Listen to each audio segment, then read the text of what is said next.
2017 के विधानसभा चुनाव से पहले कितने लुंगी छाप गुंडे घूमते थे, जालीदार गोली टोपी लगाए हुए, राइफल रिवाल्वर बंदूक लिए हुए, व्यापारियों को डराने और धमकाने का काम कौन करता था?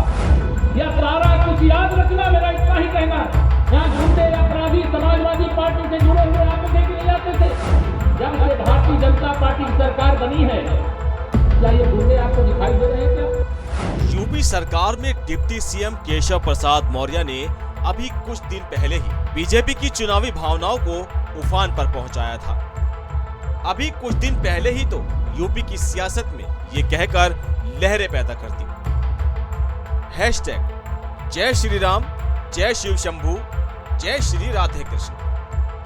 अब सियासी गलियारे में बीजेपी का ये दिग्गज एक दो कठोर शब्द के साथ सपा को अपने लपेटे में लेने के लिए सियासी रण में फिर से आए हैं। केशव प्रसाद मौर्य की बात को सुनाएंगे, पहले शब्दों की जुबानी उनकी कही बात को समझिए। डिप्टी सीएम केशव प्रसाद मौर्य ने कहा कि विधानसभा चुनाव से पहले लुंगी छाप और जालीदार टोपी लगाए गुंडे बंदूक गोली लेकर व्यापारियों को डराने का काम करते थे, वहीं आपकी जमीन पर कब्जा भी करते थे और उस कब्जे की शिकायत भी नहीं करने देते थे, वहीं शिकायत करने पर धमकी भी देते थे। ऐसे लोगों से बीजेपी ने निजात दिलाई है। आने वाले चुनाव में ये सब याद रखना है। तो ये लुंगी छाप और जालीदार टोपी लगाने वाले लोग कौन हैं? किसकी पहचान याद दिलाकर केशव प्रसाद मौर्य सियासत के केंद्र में ध्रुवीकरण को सिद्ध कर रहे हैं? चलिए समझेंगे, लेकिन सबसे पहले डिप्टी सीएम केपी मौर्य के इस बयान को सुन लीजिए। 2017 के विधानसभा चुनाव से पहले कितने लुंगी छाप गुंडे घूमते थे, जालीदार गोली टोपी लगाए हुए, राइफल रिवाल्वर बंदूक लिए हुए, व्यापारियों को डराने और धमकाने का काम कौन करता था? आपकी जमीनों पर कब्जा करना और कब्जा करने को शिकायत करने भी बन जाना, ऐसी धमकी कौन देता था?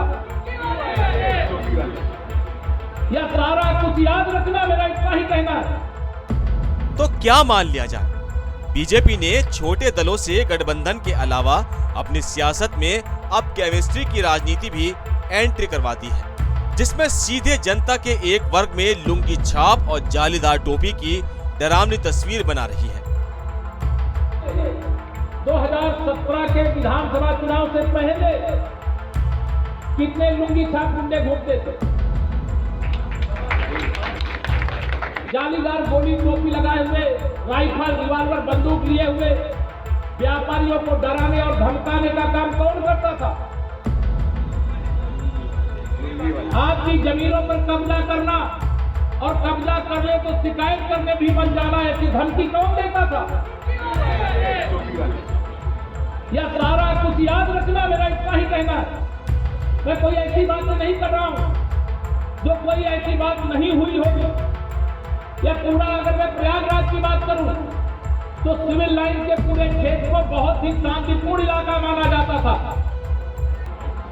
लेकिन इस शांतिपूर्ण इलाके को भी अशांत करने के लिए एक साथ मैं देखता था 20-30, 40 गाड़ियों में 50, 100 बस रहे लेकर के यहाँ गुंडे अपराधी समाजवादी पार्टी से जुड़े हुए आप देख नहीं जाते थे, पूरे कमिश्नरी से जुड़े हुए जिस भी बाजार से संबंधित आप होंगे। आप बताइए गुंडे गुंडागर्दी दिखाते थे कि नहीं दिखाते थे? जब से भारतीय जनता पार्टी की सरकार बनी है, क्या ये गुंडे आपको दिखाई दे रहे हैं क्या?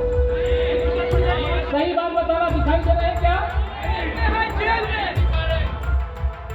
बहरहाल सियासत में आरोप प्रत्यारोप, वार पलटवार का दौर अक्सर पार्टियां, नेता एक दूसरे पर करते आए हैं, लेकिन एक मंझे हुए नेता से ये उम्मीद की जाती है कि वो अपने बोल में ऐसे शब्दों की सभ्यता को तवज्जो दे जिससे सामाजिक समरसता समाज में बनी रहे।